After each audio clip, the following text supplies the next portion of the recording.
नमस्कार, 4 PM गुजरात में आप सभी का स्वागत है और मैं हूं आपके साथ आकांक्षा यादव। दोस्तों, दिल्ली की राउज एवेन्यू कोर्ट ने एक ऐतिहासिक फैसला सुनाते हुए आम आदमी पार्टी के राष्ट्रीय संयोजक अरविंद केजरीवाल और पूर्व उप मुख्यमंत्री मनीष सिसोदिया समेत कुल 23 आरोपियों को दिल्ली शराब नीति मामले में पूरी तरह क्लीन चिट दे दी है। कोर्ट ने सीबीआई की चार्जशीट पर संज्ञान लेने से इनकार कर दिया है और सभी आरोपियों को बरी कर दिया है।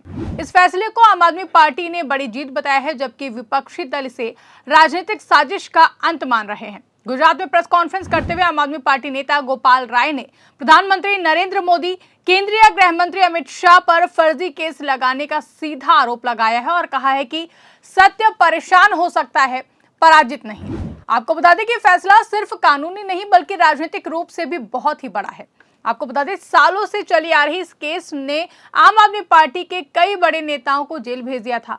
अब कोर्ट ने साफ कहा है कि नीति बनाने में कोई भी आपराधिक साजिश नहीं थी और कोई ठोस सबूत नहीं मिला है। बता दें कि नवंबर 2021 में आम आदमी पार्टी सरकार ने दिल्ली में नई एक्साइज पॉलिसी यानी कि शराब नीति लागू की। इसका मकसद पुरानी व्यवस्था को बदलना था, जिसमें शराब का कारोबार माफिया के हाथ में था और सरकारी खजाने को नुकसान हो रहा था। नई नीति में शराब की दुकानों का लाइसेंस प्राइवेट कंपनियों को देने का प्रावधान था। सरकार का दावा था कि इससे राजस्व बढ़ेगा, भ्रष्टाचार कम होगा और आम आदमी को सस्ती और अच्छी शराब मिलेगी।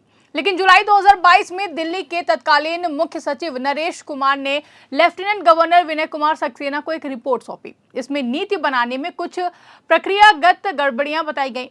रिपोर्ट के आधार पर लेफ्टिनेंट गवर्नर ने सीबीआई जांच की सिफारिश की। अगस्त 2022 में सीबीआई ने एफआईआर दर्ज की। आरोप था कि नीति कुछ खास शराब कंपनियों को फायदा पहुंचाने के लिए बनाई गई है। लाइसेंस फीस कम की गई है, प्रॉफिट मार्जिन फिक्स किए गए हैं और टेंडर के बाद नीति में बदलाव करके कुछ कंपनियों को फायदा पहुंचाया गया है, जिसको लेकर सीबीआई का दावा था कि इससे सरकार को सैकड़ों करोड़ का नुकसान हुआ है और कुछ लोगों को रिश्वत मिली है। आज सत्ता की आंखों में आंख डालकर पत्रकारिता करना मुश्किल हो गया है। हम पर मुकदमों से लेकर चैनल को बंद करने का दबाव बनाया जा रहा है। मुश्किल दौर है, लेकिन हम हार नहीं मानेंगे। इसीलिए 4 PM को ज्यादा से ज्यादा ज्वाइन करें और स्वतंत्र पत्रकारिता को जिंदा रखने के लिए जितना हो सके हमारा आर्थिक सहयोग करें। उम्मीद है कि आपके सपोर्ट से ये जंग भी हम जीत जाएंगे। इसके बाद ईडी ने भी मनी लॉन्ड्रिंग का केस दर्ज किया। जांच में दावा किया गया कि आम आदमी पार्टी के कुछ नेता और बिचौलिए शामिल थे। कुल 23 लोगों पर आरोप लगे, जिसमें अरविंद केजरीवाल, मनीष सिसोदिया, तेलंगाना की पूर्व बीआरएस नेता के कविता, विजय नायर, अभिषेक बोइनपल्ली और कई अन्य शामिल थे। इस दौरान आम आदमी पार्टी ने बार बार कहा कि यह राजनीतिक साजिश है। केजरीवाल और सिसोदिया जेल गए, लेकिन पार्टी का काम जारी रहा। कई बार जमानत मिल गई, लेकिन केस लंबा खिंचता गया। राउज एवेन्यू कोर्ट के स्पेशल जज पीसी एक्ट जितेंद्र सिंह ने सीबीआई की चार्जशीट पर 27 फरवरी को संज्ञान लेने से मना कर दिया और कोर्ट ने साफ कहा कि नीति में कोई बड़ी साजिश या फिर आपराधिक इरादा नहीं था।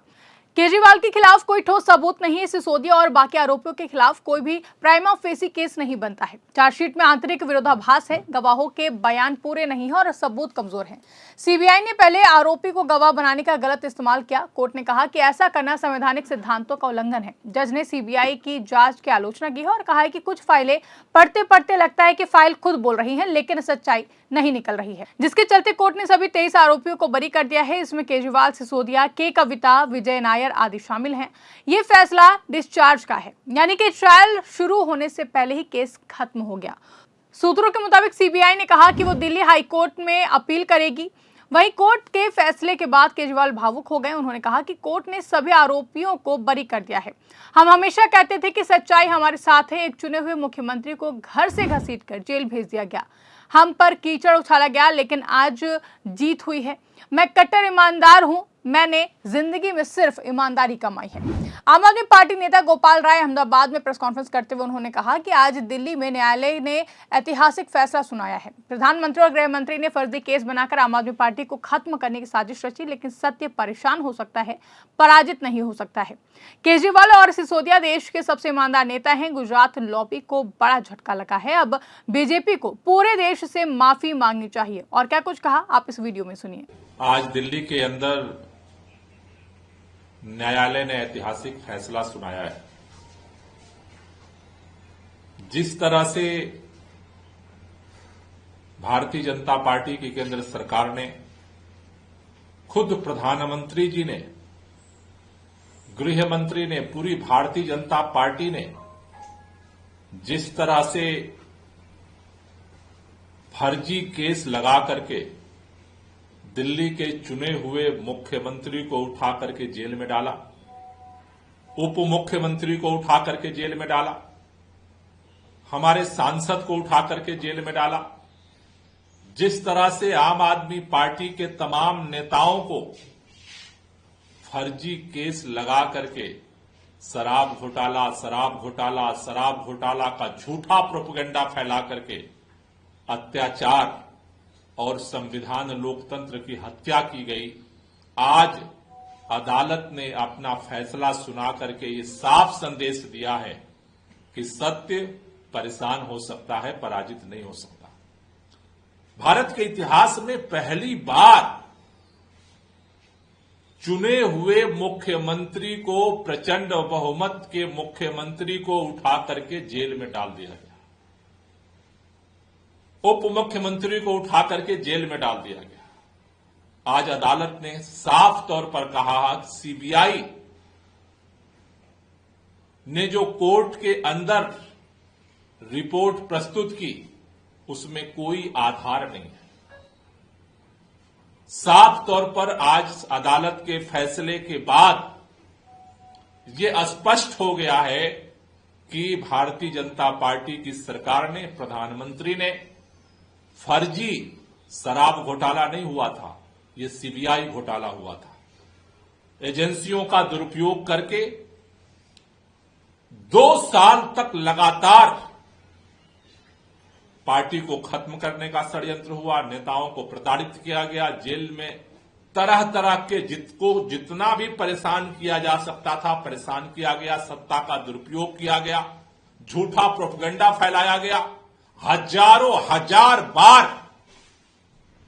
प्रधानमंत्री से लेकर के और भारतीय जनता पार्टी के प्रवक्ताओं तक ने झूठ बोला इस देश के सामने। आज उन सारे षड्यंत्रों का, सारे झूठ का, सारे आरोपों का, सारे संविधान और लोकतंत्र की धज्जियां उड़ाने के षड्यंत्र का सामान्य अदालत के फैसले के बाद पर्दाफाश हुआ है। हम भारतीय जनता पार्टी से कहना चाहते हैं, हम देख रहे हैं कि जिस तरह से केंद्र की सरकार ने जिस तरह से षड्यंत्र करके हमारे पार्टी के राष्ट्रीय संयोजक को, पार्टी के तमाम नेताओं को फंसा करके आम आदमी पार्टी की आवाज को दबाने की कोशिश की, गुजरात के अंदर भी उसी तरह से भारतीय जनता पार्टी की सरकार लगातार फर्जी पे फर्जी मुकदमे लगा करके हमारे नेताओं को जेल में डालने की कोशिश कर रही है, आवाज को दबाने की कोशिश कर रही है। लेकिन हम भारतीय जनता पार्टी से कहना चाहते हैं, इनके सरकार से कहना चाहते हैं, काम करिए। देश में आपको काम करने का मौका है, सरकार ने काम करने का मौका जनता ने दिया है, काम करके राजनीति में आइए।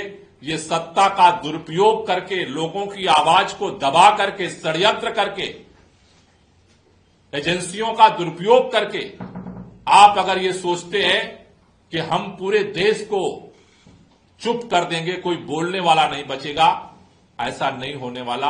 अदालत की आज फैसले ने इस बात को साबित किया है कि देश के अंदर न्याय अभी जिंदा है। और ये जो फैसला आया है, ये सिर्फ आम आदमी पार्टी के लिए नहीं, एक लोकतंत्र में एक उम्मीद लेकर के आया है।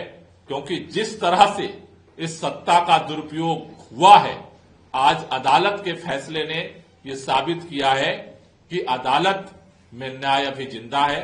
और हमें भरोसा है कि ये उम्मीद भारत के अंदर जो लोकतंत्र पर संकट है, उसके खिलाफ लड़ाई में एक मददगार साबित होगी। तो सुना दोस्तों आपने, गोपाल राय ने कहा कि ये फैसला साबित करता है कि आम आदमी पार्टी की नीतियां जनहित में थीं और उन्होंने केंद्र सरकार पर आरोप लगाया कि चुनावी फायदे के लिए एजेंसियों का दुरुपयोग किया गया है। सत्य की जीत हुई है। अब केजरीवाल और सिसोदिया और भी जोर से जनता की सेवा करेंगे। वहीं दूसरी तरफ ये फैसला केंद्र की एजेंसियों जैसे कि सीबीआई, ईडी पर सवाल उठाता है। विपक्ष लंबे समय से कह रहा है कि इन एजेंसियों का राजनीतिक दुरुपयोग हो रहा है। कई विपक्षी नेता इस फैसले को सत्य की जीत बता रहे हैं। आपको बता दें, सीबीआई ने दावा किया था कि साउथ ग्रुप ने 100 करोड़ रुपए दिए थे। लेकिन कोर्ट ने कहा कि कोई ठोस सबूत नहीं है, ना बैंक ट्रांजैक्शंस है, ना गवाहों के बयान जो कि एक दूसरे से मेल खाते हैं। अप्रूवर के बयान को कोर्ट ने कमजोर माना है। आपको बता दें 27 फरवरी 2026 को यह फैसला भारतीय लोकतंत्र के लिए यादगार दिन है।